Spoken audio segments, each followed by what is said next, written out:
ஆண்டவருடைய நாம மகிமைப்படுவதாக. அன்பானவர்களே, இன்றைய வார்த்தைக்கு உங்களை அன்புடன் வரவேற்கிறேன்.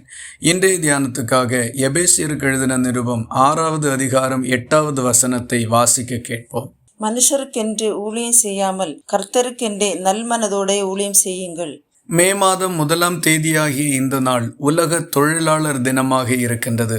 மனுக்குலம் தோன்றின காலம் முதற்கொண்டு வேலை செய்யும்படி மனிதர்களை நியமித்தவர் தேவன். தாம் உருவாக்கின முதல் மனிதனாகிய ஆதாமை ஏதேன் என்கிற தோட்டத்திற்குள் கொண்டு வந்து அதை காக்கவும் பண்படுத்தவும் அவனை அமர்த்தினார். அன்று முதல் இன்று வரைக்கும் மனிதர்கள் வேலை செய்து கொண்டிருக்கின்றதை நாம் பார்க்கின்றோம்.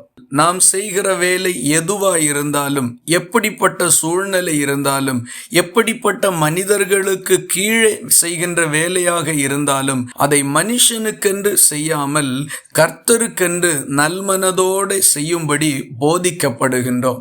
சில இடங்களில் மேல் அதிகாரிகள் மிக கடினமானவர்களாக இருப்பார்கள். சில நேரங்களில் செய்கிற வேலைக்கு ஏற்ற சம்பளம் கூட நமக்கு கிடைக்காமல் இருக்கக்கூடும். எப்படிப்பட்ட நிலைமையாயிருந்தாலும் நான் செய்கின்ற இந்த வேலை, பரலோகத்தில் எனக்கு ஒரு எஜமான் இருக்கிறார், அவருக்கு செய்கிறேன் என்கிற நல்மனதோடு நாம் செய்வோமானால் கர்த்தரிடத்தில் பலனை அடைவோம் என்று வேதவசனம் நமக்கு குறிப்பிடுகின்றது. ஆகவே வேலைக்கேற்ற கூலி கிடைக்கவில்லை என்று மனவருத்தப்படவோ முறுமுறுக்கவோ செய்ய வேண்டாம்.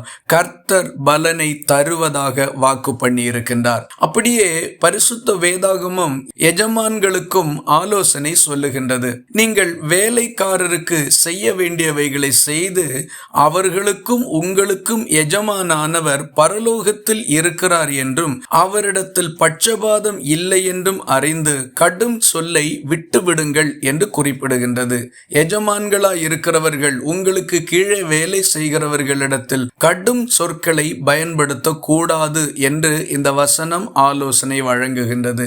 கெட்ட வார்த்தைகளை பயன்படுத்துவதும் அற்பமாக பேசுகிறதும் மனது காயப்படுகின்ற அளவுக்குரிய வார்த்தைகளை உபயோகப்படுத்துகிறதையும் நாம் தவிர்க்க வேண்டும். உங்களுக்கும் எஜமான் ஒருவர் பரலோகத்திலிருந்து இவைகளை கவனித்துக் கொண்டிருக்கின்றார். அவருக்கு முன்பாக நீங்கள் குற்றவாளி மாறிவிடக்கூடாது. ஆகவே வேலைக்காரருக்கும் எஜமான்களுக்கும் தேவன் கொடுத்திருக்கின்ற நல்ல ஆலோசனையை காத்து நடப்போம், சமாதானத்தோடு வாழ்வோம்.